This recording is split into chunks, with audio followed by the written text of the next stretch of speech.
আজি মই মৰমৰ ছাত্ৰ ছাত্ৰী সকলৰ কাৰণে এখন গুৰুত্বপূৰ্ণ ভিডিঅ' বনাই লৈ আহিছো। আশা কৰো মৰমৰ ছাত্ৰ ছাত্ৰী সকলে ভিডিঅ'খন স্কিপ নকৰাকৈ প্ৰথমৰ পৰা শেষলৈ চাব আৰু যি আমাৰ চেনেলত নতুন আহিছে তেওঁলোকে চেনেলটো সাবস্ক্ৰাইব কৰি ল'ব আৰু যি ইতিমধ্যে চেনেলটো সাবস্ক্ৰাইব কৰিছে তেওঁলোকক ধন্যবাদ।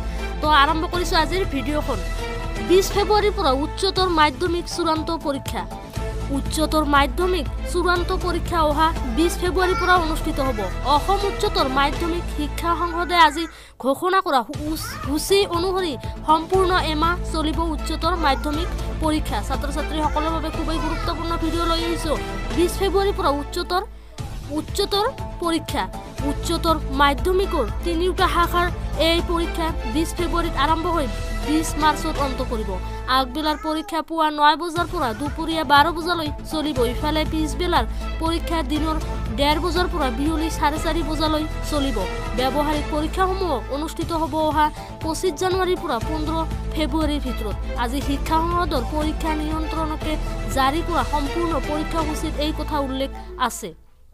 এইবাৰ উচ্চতৰ মাধ্যমিক চূড়ান্ত পৰীক্ষাত 3 লক্ষাধিক পৰীক্ষাৰ্থী অৱতীৰ্ণ হ'ব। ইয়াৰ ভিতৰত কলা শাখাত 2,62,000, বিজ্ঞান শাখাত 39,000 আৰু বাণিজ্য শাখাত 19,000 পৰীক্ষাৰ্থী অৱতীৰ্ণ হ'ব চূড়ান্ত পৰীক্ষাত। পূৰ্বৰ তুলনাত বাঢ়িব পৰীক্ষা কেন্দ্ৰৰ সংখ্যা। এইবাৰ পৰীক্ষা কেন্দ্ৰৰ সংখ্যা 850টা হ'ব বুলি সংসদৰ সূত্ৰৰ পৰা জানিব পৰা গৈছে। পৰীক্ষা কেন্দ্ৰসমূহ চূড়ান্ত কৰাৰ ক্ষেত্ৰত ইতিমধ্যে শিক্ষা সংসদে শিক্ষাবিদ সংশ্লিষ্ট বিদ্যালয়ৰ অধ্যক্ষ আদি লৈ সমিতি গঠন কৰি দিছিল। এই সমিতিসমূহে অহা 25 ডিচেম্বৰৰ ভিতৰত শিক্ষা সংসদক প্ৰতিবেদন দাখিল কৰিব আৰু এই প্ৰতিবেদনৰ ভিত্তিত সংসদে চূড়ান্ত সিদ্ধান্ত ল'ব। লক্ষণীয় কথাটো হ'ল যে কোভিডকালীন পৰিস্থিতিত 2 বছৰ পূৰ্বে পৰীক্ষাত নবহাকৈ মেট্ৰিক উত্তীৰ্ণ শিক্ষাৰ্থীসকল এইবাৰ উচ্চতৰ মাধ্যমিক চূড়ান্ত বৰ্ষৰ পৰীক্ষাত অৱতীৰ্ণ হ'ব। কোভিড পৰিস্থিতিৰ বাবে পৰীক্ষা বাতিল কৰি 2020 বৰ্ষত সেৱাই বিকল্প মূল্যায়ন পদ্ধতিৰে মেট্ৰিকৰ ফলাফল ঘোষণা কৰিছিল।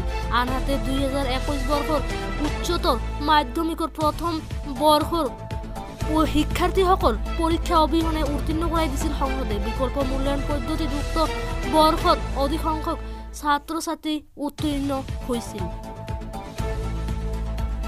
তো মৰমৰ ছাত্ৰ ছাত্ৰীসকল, এইখনে আছিল তোমালোকৰ এখন গুৰুত্বপূৰ্ণ ভিডিঅ'। তোমালোকে কিমানজন ছাত্ৰ ছাত্ৰীয়ে 2023 বৰ্ষত তোমালোকৰ হাই ছেকেণ্ডেৰী পৰীক্ষা দিবা আৰু ইয়াতে কোৱা হৈছে কোভিডৰ কথা কোৱা হৈছে। তো তোমালোকক আৰু অলপ ভালকৈ পঢ়িব লাগিব, ভালকৈ পৰীক্ষা দিব লাগিব যদি তোমালোকে ভাল ফলাফল কৰিব বিচৰা।